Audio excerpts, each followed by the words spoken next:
አጥማቂ ምናምን የሆነው ስለ ፍቅር ሲሉ ክብራቸውን ትተው እግዚአብሔር ይማረን እግዚአብሔር ይማረን።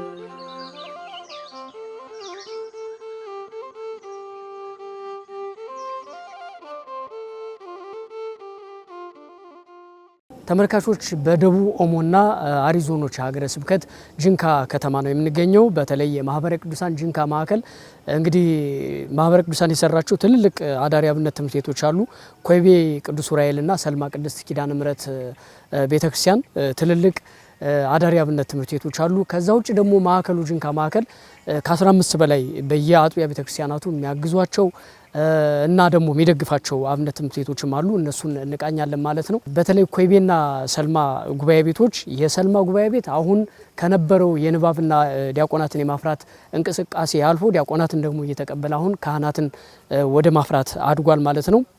ስለዚህ 15 እና 1 መምህር ይታገዝ ነበረ። አሁን ደግሞ ወደ 30 ከፍ ብለው 2 መምህራንና 30 ተማሪዎችን ደቀ መዛሙርትን በማገዝ ማህበረ ቅዱሳን ተተኪ አገልጋዮችን እያፈራ ይገኛል ማለት ነው። አጠቃላይ እንደው የአብነት ትምህርት ቤቱ እንቅስቃሴ ጅንካ ላይ ደቡብ ኦሞና አሪዞኖች አካባቢ ያለው እንቅስቃሴ ምንድነው የሚመስል ብለን ለመቃኘት ወደናል። አብራችሁን ቆይታ እንድታደርጉ በአክብሮት እንጋብዛለን።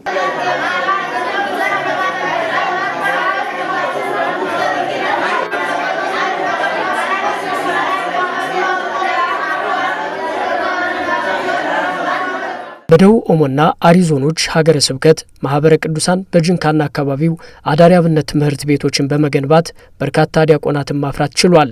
በስብከተ ወንጌል ሰንበት ትምህርት ቤት ክፍልና የሰበካ ጉባኤ አደራጅ ክፍሎች በመቀናጀት በጅንካ ዙሪያና በሀገረ ስብከቱ በርካታ ስራዎችን ሰርተዋል።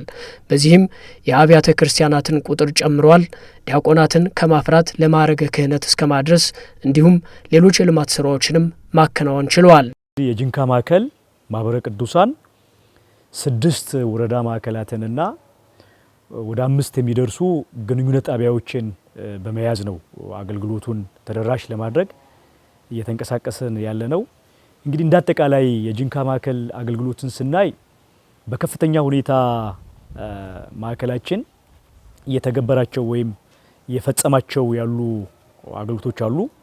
በተለይ የኛ ሁለቱም ዞኖች ብዙ ተጠማቂያን ኢአማንያን የሚበዙበት አህዛብ የሚበዙበት መናፍቃን የሚበዙበት አካባቢ ነው። ከዚህ የተነሳ ወደ ክርስትናው መምጣት የሚፈልጉ ነገር ግን የኛ ቤተክርስቲያን ባለመድረሷ ምክንያት ብዙ ወገኖቻችን ይህችን ቤተክርስቲያን የሚጠብቁበት አካባቢ ነው። ከዚህ የተነሳ በዋናነት በተምሮ ማስተማር የአካባቢውን የቋንቋ ተናጋሪ የሆኑ ወጣቶችን በማምጣት በስብከተ ወንጌል ከፍተኛ ስራዎችን እንሰራለን። የጅንካ ማዕከል በዚህ በ2017 ብቻ ለ2 ወር 52 ተተኪዎችን አፍርተን ለአገልግሎት ያሰማራንበት ብዙ ተጠማቂያንን ማፍራት የቻልንበት ሁኔታ አለ እንደ ማዕከል። ከዛ ውጪ ደግሞ የድጎማ ተማሪዎችን በማፍራት የአብነት ተማሪዎችን የምናስተምርበት ሁኔታ አለ። በተለይ እነኛ አገልግሎቶች በጣም ወሳኝ ናቸው። የተዘጉ አብያተ ክርስቲያናት እንዲከፈቱ ለካህናት ድጎማ ይደረጋል። እንዲሁ ደግሞ ለዲያቆናት ድጎማ እየተደረገ የአብነት ተማሪዎችን ያፈሩበት ያለበት ሁኔታ አለ። እነኛ አገልግሎቶች በጣም መሰረታዊ አገልግሎቶች ናቸው። ለኛ በተለይ አገልግሎቱ በጣም ሰፊ ነው። ያለን የሰው ኃይል ያለን አቅም በጣም ውስን ነው። ነገር ግን በእነኚህ ውስን አቅሞቻችን ለመድረስ ከፍተኛ ጥረት ነው እየተደረገ ያለው። ስብከተ ኬላዎችን የማደራጀት የማጠናከር ቤተክርስቲያንን እንደውም ህንጻ ቤተክርስቲያኑ ከተገነባ በኋላ ካህናትን ከመቅጠር በድጎማ ከማድረግ ጀምሮ እንግዲህ ማዕከላችን በዋናው ማዕከል ከፍተኛ ድጋፎችን ያገኘን እነኛ አገልግሎቶችን እየፈጸምን ያለበት ሁኔታ አለ።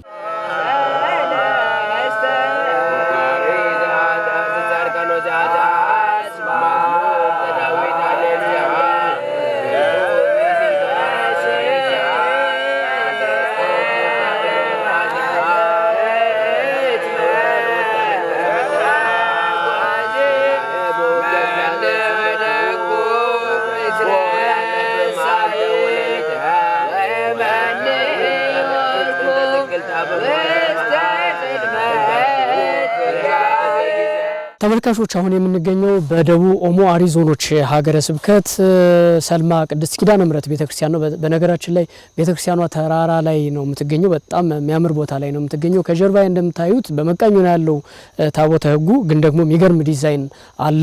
በአዲስ መልክ ቤተክርስቲያኗ እየተገነባች ህንጻ ቤተክርስቲያኑ እየተገነባ ነው የሚገኘው። ዛሬ እዚህ ቦታ የተገኘንበት ምክንያት እንግዲህ ማህበረ ቅዱሳን ባለፉት 5 ዓመታት ወይም ደግሞ ከ5 ዓመት በፊት ያስገነባው አዳሪ አብነት ትምህርት ቤት አለ። እስካሁን የንባብና የዲቁና ትምህርት የሚማሩ ተማሪዎች በየአመቱ በተለይ ደግሞ ለአንድ መምህርና ለ15 ደቀ መዛሙርት ማህበረ ቅዱሳን ድጎማ እያደረገ በየወሩ ሲያስተምር ቆይቷል ማለት ነው። አሁን ደግሞ ደረጃውን ከፍ አድርጎ ዲያቆናትን ተቀብሎ ለማስተማር ዛሬ 15 ደቀ መዛሙርትን ተቀብሏል።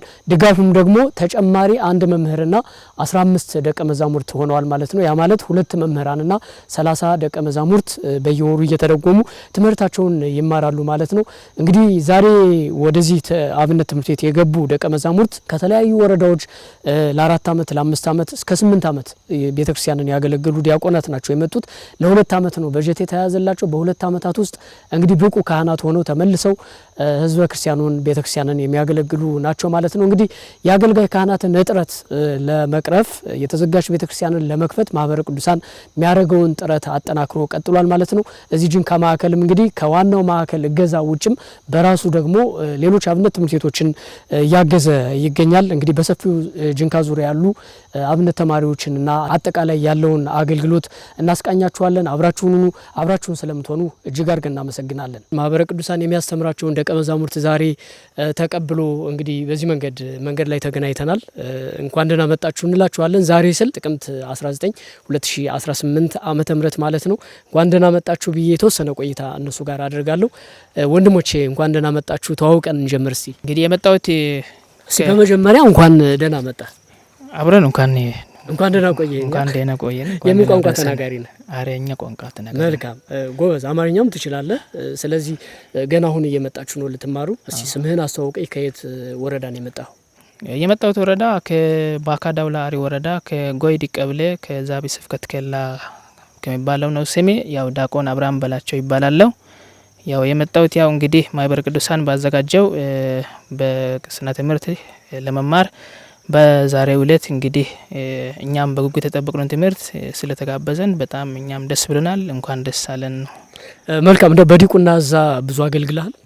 አዎ በዲቁና ብዙ አገልግያለሁ። ያው በዲቁና የነበረን ህይወት ያው አብዛኛ እኛ በማህበረ ቅዱሳን ኮርስ ወስደን በወንጌል ላይ ነበረን። በጣም እኔ ነበርኩት ገጠር ነበረ። እንዲሁ የማስቀደስ ቤተክርስቲያን የሚቀደስበት ቤተክርስቲያንም ብዙ አልነበረም። ያው እዛ ላይ ወንጌልን የማስፋፋትና እዛው ያለው ቤተክርስቲያንን የማሰራት ችሎታ ለማድረግ በጣም ጥረት የነበረኝ እዛ ላይ ነው። ያው በጣም ያው አሁን ትምህርቱን ያስፈልገኛል በማለት በጉጉት የተጠበቁትን ያው ዛሬ በማግኘቴ በራሴ በጣም ደስ ብሎኛል። መልካም። እስኪ ወንድሜ አንተም ጋር እንተዋወቅ። ስሜ ቻላቸው በለጠ ይባላለሁ። ዲያቆን ቻላቸው በለጠ ይባላለሁ። የመጣሁት ከደቡብ አሪ ወረዳ ሸንጋ ማርኪ ቀበሌ የሸንጋ ማርኪ ቅዱስ ገብርኤል ቤተክርስቲያን ነው የመጣሁት። የመጣሁበትም አላማ እንግዲህ ማህበረ ቅዱሳን ባዘጋጀው የ2 ዓመት ትምህርት የቅስና ትምህርት ነው። በሱ በመሳተፍ ደስ ብሎኛል በጣም። ከሱ ተመልሼም ሂጄ ሀገሬን በብቁ ለማገልገል ፈቃደኛ ነኝ። በዲቁና እዛ አካባቢ ላይ ምን ያክል ጊዜ አገልግለሃል ማለት ነው? 8 ዓመት አገልግያለሁ። የተማርኩትም የጉራጌ ዞን ጉንችሬ ወረዳ ነበረ። በዛም ጥሩ ጊዜ አሳልፍ ያለው ማለት ነው። ቅድም ምንድነው? አሁን ቀጣይ የምትጠብቀው ነገር ምንድነው? እቅዴ እንግዲህ በጣም እዛ ባለውበት ደብር ላይም ህዝቡም ሰበካውም ሁሉ እንትን ይመርጡኛል ለአገልግሎት ጥሩ ነው ምናምን እያሉ እንትን ስለመረጡኝ እንግዲህ እኔ በጣም እግዚአብሔር ከፈቀደልኝ ይሄን የ2 ዓመት ትምህርት ተምሬ ህዝቤን ለማገልገል ፈጣሪን ለማገልገል ዝግጁ የእግዚአብሔር ፍቃድ ከሆነ ዝግጁ ነኝ። እንግዲህ ይሄን እንትን በማግኘት በጣም ደስ ብሎኛል። እዚህ ጋር መጥቼ ደግሞ ተማሪ በሌለበት ሰዓት ተቀምጬ ቆይቻለሁ። አሁን ዛሬ ግን ተማሪ ሲመጣልኝ ግን በቃ በዚህ ልክ ነው የሚባል ነገር አይደለም። ደስታዬ በዚህ ልክ ነው ተብሎ የሚገለጽ አይደለም። በጣም ደስ ብሎኛል። እኛ ግን ተርበን ተጠምተን ምን ብለን ምን ሆነናል? ተምረን ምን ሆናል? ወጣናል። የወጣ ነው ምን ለማድረግ ነው? ሐዋርያዊ ተልእኮ ስላለብን ግዴታዊ እስከሆነ ድረስ አገልጋይ በሌለበት ካህን በሌለበት ቤተክርስቲያን በተዘጋጅበት ቦታ ላይ ሄደን የማስተማር ግዴታ አለብን። ሁሩ ወማህሩ ውስተ ኩሉ አጽናፈ ዓለም እንዳለ ማቴዎስ ዓለም ዙረን ማስተማር ምንድነው? የማን ግዴታ? የኛ ግዴታ። ምን ዞረው ደቀ መዝሙርን አፍርቶ ትልቅ ደረጃ ለማድረስ ከነሱ ቀጣይ በቃ እንዳጠቃላይ በቃ ትውልድ የሚባሉትን ለመገንባት ነው። ከዚህ ጀምሮ እስከ ስር መሰረቱ ድረስ ጀምረን ጥሩ የሆኑ ልጆችን መገንባት እንዳለብን ነው። በቃ ሌላ ነገር የለው። የአብነት ትምህርት ቤቱን አገልግሎት ማሳደግ አስፈላጊ ሆኖ ተገኝቷል። ምክንያቱም ከፍተኛ በጀት ወጥቶበት ነው የተገነባው። ነገር ግን ከዲያቆናት ባሻገር እንግዲህ ካህናትን ማፍራት አስፈላጊ ሆኖ ከመገኘቱ አንፃር እንደ ጂንካ ማዕከል ማህበረ ቅዱሳን ፕሮጀክት ቀርጸን ለዋናው ክፍል ነበረ ማሳወቅ የቻልነው። ለምን እዚሁ የአብነት ትምህርት ቤት ገፍተው ተምረው ካህናትን ዲያቆናትን ተቀብለን ካህናትን ማፍራት ብንችል፣ እንደ ደቡብ ኦሞ ዞንና አሪዞን ሀገረ ስብከት ደግሞ ብዙ የተዘጉ አብያተ ክርስቲያናት አሉ ከአገልጋይ ዲያቆናት እጥረት ከካህናት እጥረት አንፃርና በተለይ የካህናትን ችግር ለመፍታት በሚል ነበር ፕሮጀክት የተቀረጸው። እንግዲህ ፕሮጀክቱ ተቀርጾ ዋናው ማዕከልም ክፍሉ ጋር ከደረሰ በኋላ ክፍሉ ብዙ ስቴፖችን አልፎ ፕሮጀክቱ ጸድቆ ዛሬ እንግዲህ ከየተለያዩ ወረዳዎች ከተለያዩ ቦታዎች 15 የሚደርሱ ደቀ መዛሙርትን ዲያቆናትን መልምለን በመስፈርት ዛሬ ማስገባት የቻልንበት እና ከዚህ በኋላ ለተከታታይ 2 ዓመት በመዝገበ ቅዳሴ በደንብ አድርገው ብቁ የሆነ ትምህርት ወስደው ቅስና ተቀብለው ሄደው ደግሞ የተዘጉ አብያተ ክርስቲያናትን በማስከፈት በማገልገል የአገልጋይ ክፍተትን ይደፍናሉ ይሞላሉ የሚል ነው ያለን እቅድ። እንግዲህ ፕሮጀክቱ የጸደቀልን ለ15 ተማሪ ነው የጸደቀልን። ቀጣይ ይቀጥላል። እንደውም ያለው ፍላጎት ከፍ ያለ ነው። ከቅስናም ሁሉ ባሻገር እስከ ምርግትና የሚደርሱበትን ትምህርት ለምን አይማሩም፣ በቅኔ ለምን አይማሩም የሚል ፍላጎት አለ። ነገር ግን እኛ ካለንም አቅም አንፃር መዝገበ ቅዳሴውን ተምረው ለቅስና ብቁ የሚያደርጋቸውን ትምህርት ወስደው ለአገልግሎት ቢሰማሩ አሁን ላይ ያጋጠመንን ለምሳሌ ማህበረ ቅዱሳን እንደ ጂንካ ማዕከል ብዙ የገነባቸው ህንጻ ቤተክርስቲያናት አሉና እነኚህ ህንጻ ቤተክርስቲያናት በአገልጋይ ጦት ምክንያት የተዘጉ አሉ እና እኚህም የመጡት ከዛ ነው። ይሄን ክፍተት ይሄን ችግር በፍጥነት ለመድፈን ነው እንግዲህ ይቀጥላል ማለት ይሄ የመጀመሪያ ዙር ሰልጣኞች ናቸው። እንግዲህ ቁጥር 2 እያለ ክፍል 2 እያለ ይቀጥላል ማለት ነው የስልጠናው መርሃ ግብርና ዛሬው የመጀመሪያ ነው። እንደ ጂንካ ማዕከል በእኛ ደረጃ በከፍተኛ ሁኔታ ስንጠብቀው የቆየ ፕሮጀክት ነው። እንግዲህ በብዙ ደረጃ ነው ዝግጅት ያደረግነው። አንደኛ ይሄንን ፕሮጀክት በዋናነት የሚከታተሉ ኮሚቴዎችን አዘጋጅተናል። በጂንካ ማዕከል ስር የሚያስፈልጋቸውን ከሚተኙበት ከሚያስፈልጋቸውን ቁሳቁስ ሙሉ በሙሉ ተገዝቶ መቅረብ ችሏል በፕሮጀክቱ አካል ሆኖ። ቀጥሎ ደግሞ እንግዲህ 2 ዓመት ሙሉ የሚቆዩ ስለሆነ እዚህ ሰርቶ የሚያበላቸውን ሁሉ ማዘጋጀት ተችሏል። እንግዲህ በየጊዜው የሚያጋጥሙ መሰናክሎች ይኖራሉ። ያንን ደግሞ እየተከታተለን በተለየ ሁኔታ ድጋፍ ለማድረግ በተለየ ሁኔታ ለመከታተል እንደኛ በጣም ዝግጁ ነን። ምክንያቱም አስተምረን ለፍሬ አብቅተን ያንን የተዘጋ ህንጻ ቤተክርስቲያን በማስከፈት ትልቅ አገልግሎት ለማበረከት ነው። ከዛ የተነሳ እንግዲህ ብዙ ነገሮች ያጋጥማሉ። የጤናም በተለይ ደግሞ ቦታው ለጂንካም በጣም ቅርብ ነው። በቀላሉ መከታተል መደገፍ የምንችልበት ቦታ ነው። ይናክል የራቀ አይደለም። ከማዕከሉ በጣም በቅርብ ርቀት የሚገኝ ከመሆኑ አንፃር ሙሉ ድጋፍ ሙሉ ክትትል ነው የምናደርገው። ሃሌሉያ ተመየጢ ተመየጢ ሰላመ ሰጣዊት ወንራይ ብኪ ሰላመ ምንተኑ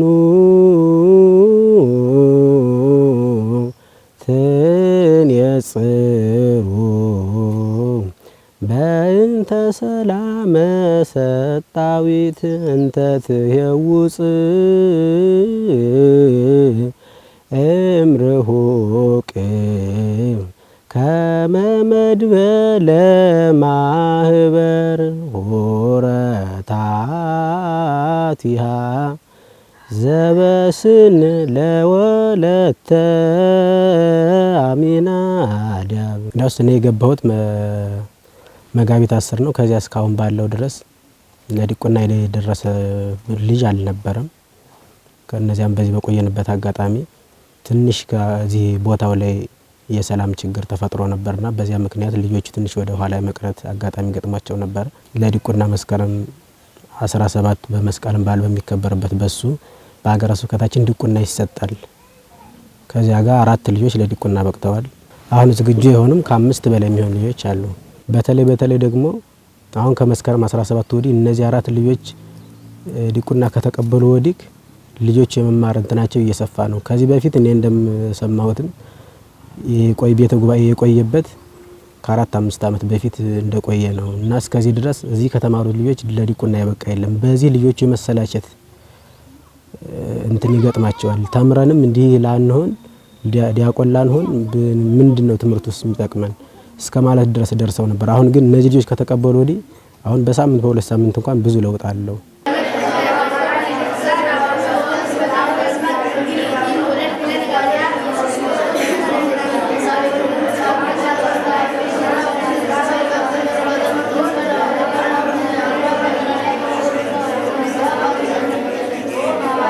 ያው እዚህ እየተደረገላለው ለኛም በየወሩ የሚላክልን ነገር እየደረሰን ነው። ስለሱም ደግሞ እግዚአብሔር ይስጥልን የቤተ ጉባኤ አምላክ እሱ እናንተን ያላችሁበት ይጠብቃችሁ። እየደገፋችሁ ያላችሁት ነገር ይሄ እንደ ቀላል ነገር የሚታይ ነገር አይደለም። ቤተክርስቲያን ከምን እንደማሰራትም ከዚያም በላይ የሆነ ነገር ነው። ቤተክርስቲያን ተሰርቶ አገልጋይ ከሌለበት ይሄ ወይም ሌላ ህንጻ ነገር ነው እንጂና ይሄንን የሚደረግበት ከዚህ ከቤተ ጉባኤ የወጡ ልጆች ወይም አገልጋዮች ናቸውና አሁን እነሱ ነው እየደገፋችሁ ያላችሁ። ቤተ ጉባኤ ውዳሴ ማርያም በሁል ጊዜ የማይቋረጥበት ቦታ ነው የሚደረስ።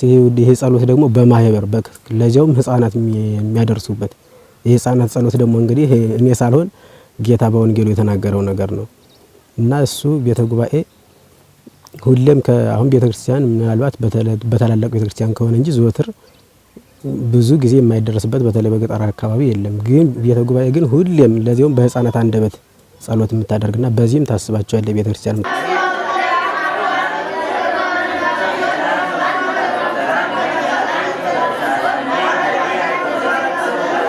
አንተ ዝባማን ደመናን ተስረክለን ማይዘና ትምህርት ተዋዶ ረሰብካ መንፈስ ቅዱስ አረ ረለ ወልጸለልክ ኦ ማርያ አማን ወለልክ ቃል ወላብ ዘነበር ላለ መጻወራንን የሚያጣት አቡ ይትክብር ዘተው በለክ ኦ ገብርኤል መልአክ ዘናው ፍሱ አገሰበ ከለን ልደተ እግዚእ ዘመጻወበና በሰርካለ ማርያም ድንግል ዘንበረ ሬሳት ወይ ተበላ ተበሰው መልእክተ ጸጋ እግዚአብሔር ምስለክ ሳለን ቅድስት። ትምህርቱ አሪፍ ነው ያስተማረ ያለው መምህራችን ጥሩ ነው ያስተማራሉ። ደስ የሚለው ትምህርት ላይ ሲመጣ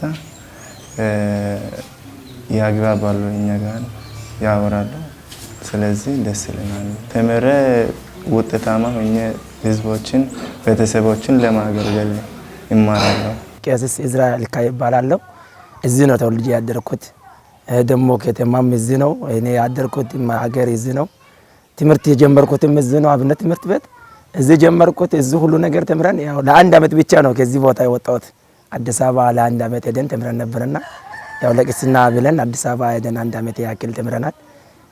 ሌላኛው ሙሉ እዚህ ነው ጨረስኩት። ንስሐ ለመግባት ራሱ በተርጓሚ ነው፣ በሶስተኛ ወገን ነው የሚሆነው። ለምን ካህኑ ጋር ቀጥታ መጥቶ በአማርኛ መናገር ስለማይችሉ አማርኛ የሚያውቅ ሰው ፈልጎ አምጥቶ ነው ንስሐ የሚገባው። ግን አሁን እኔ የአካባቢ ልጅ ሆኜ ደግሞ የነሱ ተወላጅ የነሱ ልጆች ሆኜ መጥቼ አሁን ሲያገለግል እኔ ጋር መጥቶ ንስሐ ለመግባት እንትን አይሳቀቁም። ኮይቤ ቅዱስ ዑራኤል ቤተክርስቲያን አዳሪ አብነት ትምህርት ቤት ነው የምንገኘው። እንግዲህ ይሄ አዳሪ አብነት ትምህርት ቤት በማህበረ ቅዱሳን አስተባባሪነት በተለይ ደግሞ በአሜሪካ ማዕከል ዲሲ በሚገኙ ምእመናን ነው እንግዲህ ይሄ አዳሪ አብነት ትምህርት ቤት የተሰራው። አሁንም ድረስ ለአንድ መምህርና ለ15 ደቀ መዛሙርት በየወሩ ድጎማ እያደረጉ ያሉት በአሜሪካ ማዕከል ዲሲ አካባቢ የሚገኙ ምእመናን ናቸው ማለት ነው። እንግዲህ እዚህ አካባቢ ደቡብ ኦሞና አሪዞኖች ከሚገኙት በርካታ ብሔር ብሔረሰቦች መካከል የማሌ ብሔረሰብ ያለበት አካባቢ ነው። ማሌኛ ቋንቋ ነው የሚነገረው። እንግዲህ መምህሩ ዲያቆናትን ማፍራት ብቻ ሳይሆን ትግሉ ቋንቋንም ጭምር አለመቻል ስላለ ያን ሁሉ ተቋቁመው ነው ትምህርት የሚሰጡት።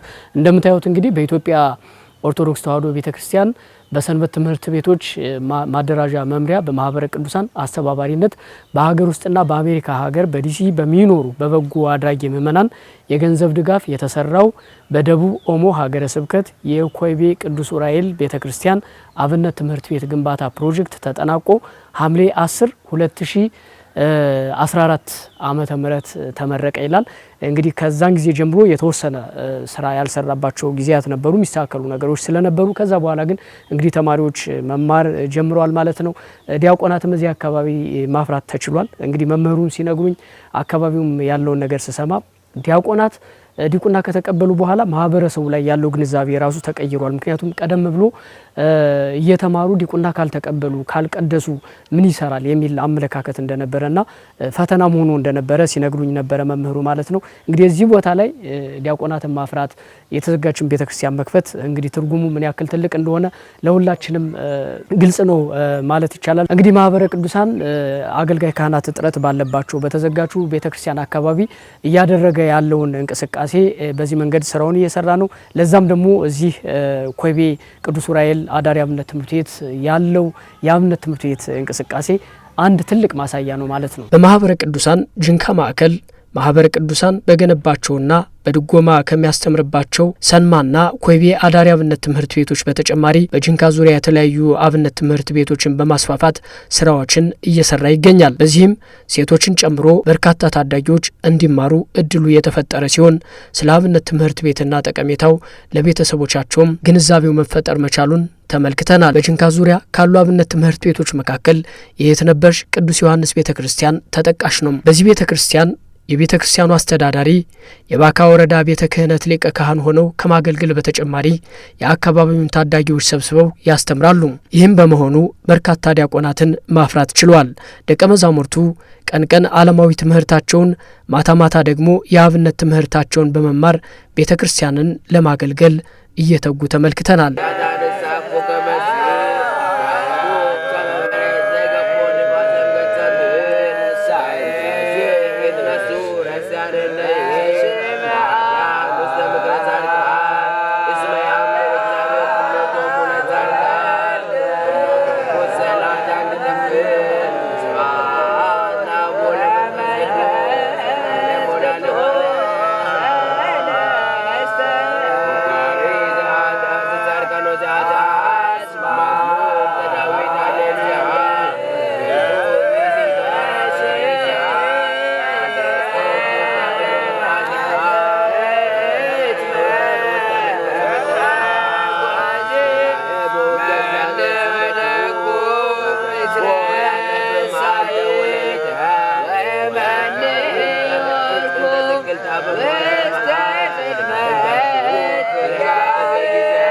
ስሜ ያው ሊቀ ካህናት ዘራዳ ወጣ ነው እባላለሁ። እዚች ነው የተወለድኩት። ያው ከዛ በኋላ ያው ወደ አንቀጸ ብፁዓን አቡነ ተክለ ሃይማኖት ገብቼ ያው ወደ 5 ዓመታት አስቆጥሬ ነው የወጣሁት። ያው ከዛ እንደወጣው ነው ምንም ስራ አልሰራውም። ተማሪ ማስተማር ዓለም ነው ገባሁት። ያም የሆነበት ምክንያት ቢኖር እዚህ በጣም ችግር አለ። የዚህ የካህናቱ ዲያቆናቱ በጣም ለአገልግሎት በጣም ያሰቃያል እና ከዛ እንደመጣው እንም ያን ችግሩን ስለሚያውቅ ያው ተማሪ ዘረጋ ወንበር ሲዘረጋ ሁለት ተማሪ ተሰበሰበ። ወደ 67 የሚጠጉ ተማሪዎች ነበሩ። የሰው ቤት እዛ በረንዳ ነው ነበር የሚያስተምሩና እዛ ተከራይቼ ያው ሰበካው 150 ብር ከፍለኝ ነበር። እማራለሁ የራሴን መንግስት ትምህርት ማታ 1 ሰዓት ተኩል ወንበር ዘረጋ 3 ሰዓት ያበቃል። እዛ ያለው ማለት ነው ሰፈር ያለው ሳለ ከዛ በኋላ በዚህ ልክ ማታ ብቻ ነው ሌሊት ትምህርት የለም። ኋላ ግን ያው ማህበረ ቅዱሳን ያለው በማየትና እንደማን እንደተቆመላቸውን ባላውቅም መተው እንትን ብለው እዚህ ላይ ይሄም ለኳለስ ጀርባ ያለው ቤት ሰሩልኝ። እኔም ጓዘን ጠቅሌ ወደዚህ መጣ ከተማሪዎች ጋር ማለት ነው። በአጠቃላይ አሁን ያው ወደ 12 ካህና እንትን ዲያቆናት አሉ። በቃ ምንም የሚያገለግሉ ማለት ነው። በቀጣ አሉ ሌሎች አሁን በስራ ባጃጅ ገዝተው ትምህርት ጨርሰው ባጃጅ ገዝተው ስራ መስሩ አሉ። ቅድም እንደነገርኩት ያው በዛ ባንክ ቤት ማናጅመንት ብለው መስሩት አልከዞቶ ማለት አዲስ አበባ ያለ ማለ ሌላው ቦታ መስሩ አሉ። ንብረት ገፍተው ይሄዱታል። እዚህ በቅርበትን በተለያየ ሩቱም ዲያቆናት አሉ። እነሱ ሳይቆጠሩ ግን ተራቸውን ጠብቀው የሚያገለግሉ 12 ተማሪዎች አሉ፣ ዲያቆናት አሉ። ከተማሪ ውጪ አንድ ከዚሁ ተምሮ እዚሁ ድቁናም እዚሁ ተምሮ ተቀበለ፣ ቅስናንም እዚሁ ተምሮ ተቀበለ አንድ ቄስ አለ ማለት ነው። ከዛ ይመጣሉ፣ እዚያ ያድራሉ። ከዚህ ተነስተው ማታም ሆምወርክ አላቸው ሰርተው ይሄዳሉ። ቤት ሄደው ልብሳቸውን ቀረው ትምህርት ቤት ይሄዳሉ። ከተመለሱ መልስ ነው ቤት ሙሉት። ከዛ እራት በሉ እዚህ ነው ማለት ያለ ቻሌንጆችም አሉ። ያው ብዙ አሁን ለምሳሌ ቅድም ነገርኩት መጠለያ ችግሮች አሉ። የነሱ ልብስ አለ፣ ስጋጃ አለ። አሁን ያኔ የሰራው ቤት አሁን ይፈራርሷል። ቤቱን ብታዩ ራሱ አሁን ልሾ ቢሆን ግርፍ ቢሆን እንዲህ ቤት ውስጥ ብታሰር ብዙ ነው። አሁን ይሄ እንትን ሲሆን ይሄ ዝናብ ሲሆን ትንሽ ይፈራል። ያው ጫካም ዘው ሳሩም እንትን ስለሚል የሆነ ከይስም ሊበቀል ይችላል። ግን እግዚአብሔር ይመስገን እስካሁን ምንም የተፈጠረ ነገር የለም። ወደ 11 ዓመት ቆይቻለሁ። ግን ያው እንደ ሰውኛ ትሰጋለህ። ይሄ ነገር አለ። የመጻፍ ችግሮች አሉ። ያው አሁን ቅዳሴ መጻፍ የለም። የቤተሰቡን እየወጣ ነው የሚማሩት እነሱ እንትን ብለው አሁን ቡጭቅጭቅ ያለ ነው እንትን ቅዳሴ የምንቀድስበት መጽሐፍ ራሱ ማለት። ምክንያቱም የቤተሰቡን ባነካ ጥሩ ነበር። የቤተሰቡን የመቅደሱ ራሱን ይዞ ቢቀመጥ ተማሩም ራሱን ይዞ የራሱን ቢቀመጥ ጥሩ ነበር። ግን ያ አለመስተካከሉ ይሄ ቻሌንጆች አሉ። የሚተኙበት ስጋጃ ነው የሚተኙ፣ ስጋጃው በጫጨቃል። ያው እንደዚህ ማይወዱሳና እንደነመጡ ሰዓት አይቶ ችግሩ 315 በተለይ ዜና ባልና ዲያቆን ዜና በጣም ነበር ይሄን ሲደግፉ ነበር። በጣም በቅርብ ስጋጃውንም ወይባውንም አሁን ወይባውም ቀርቷል የላቸውም። ብዙ ነገር አለ። በሆነም ያው ባለው ቻሌንጅ ሳይሆን እኔ ግን በመጀመሪያ ያው የሰው ጭንቅላት ላይ መሰራት መቻል አለበት። ምክንያቱም ልጆቹም አሁን የሆነ ስለሚሰጥ ልብስ ስለሚሰጥ መማር የለባቸውም መሆን አለበት ማለት ነው። እኔም በዚህ ከመማር እኔም ቢያስተምር እነሱም ቢማሩ እግዚአብሔርን እናገለግል። ዋናው መታት አለበት ይሄ ነው ኮመንቱ ማለት ነው። ስለዚህ ልጆቹም በዚህ ልክ ነው እንትን ያልኩት። ስለዚህ ስለሚሰጣቸው ወይ ስለሚሰጣቸው መጽሐፍ ስለሚገዛ መሆን የለበትም። የሚማሩት እግዚአብሔር ላገለግል መሆን አለበት። ስለዚህ ያው አባ ፍሬም የሚሉት ነገር አለና እናንተ የወይም ድሮኛን ሲያስተምሩ አንተ ያለ ሳትታመም ጤነኛ ሆነ መቅደስ መዘጋት የለም። ክህነት ተቀበል ለዛ ስለሆነ ማለት። ስለዚህ ማገልገል ባለን አቅም እግዚአብሔር እንድናገለግል እንደው እግዚአብሔርም ድሮ ሲናገር ነበር አባ ፍሬም ማለት። ስለዚህ ቀጥታም አገልግሎቱ መሆን አለበት። ብናገለግል እግዚአብሔር አምላክን ያው እግዚአብሔርን አገልግሎ ሰው በዚህ ዓለም ያጣ የለም። ስለዚህ ክብር ለክብር እንጂ እኛ ደግሞ ጸጋው ሰማያዊ እስከሆነ ድረስ ይሄን ነገር ልጆች ያው ከትምህርት ባሻገር ይሄን ነገር አለ። የተሻለ መምህር አሁን ለምሳሌ ቅዳሴ መምህር፣ የቅኔ መምህር ቢመደብ ቤቱም የተሻለ ቢሆን መጽሐፍቱም የተሻለ ቢሆን በጥሩ ቢያዝ ሀገርን በጣም እንጠቅማለን። በተለጠረ መንፈስ ሆነ ከባድ ችግረኛ እዚህ እንደ አካባቢ እናሳልፈው ነገሮቹ ከባድ ናቸው። ብዙ አጋንንት እንትን መናፍቃን ጋር ግፍት ከባድ ነው። አሁን እስቲ ራሱ ዘይ በችግር ነው ያለነው መናፍቃን ግፍት ማለት ነው። በጣም ያም አለብን። ስለዚህ ይሄም ስላለ በተለይ የመኝታውን፣ የልብሱን፣ የመጽሐፍቱን፣ የሚተኙበትን እንደ ብቻል በጣም ደስተኛ ነኝ እንደኔ ማለት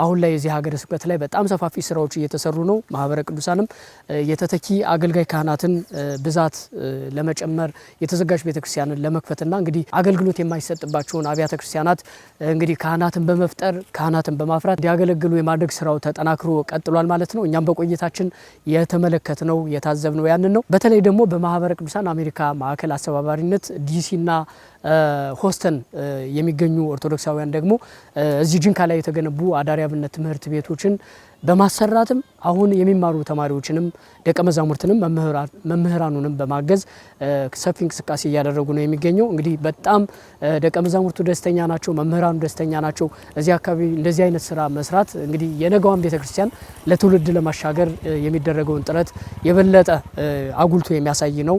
ይህንን በጉዟችን ታዝበናል ማለት ነው።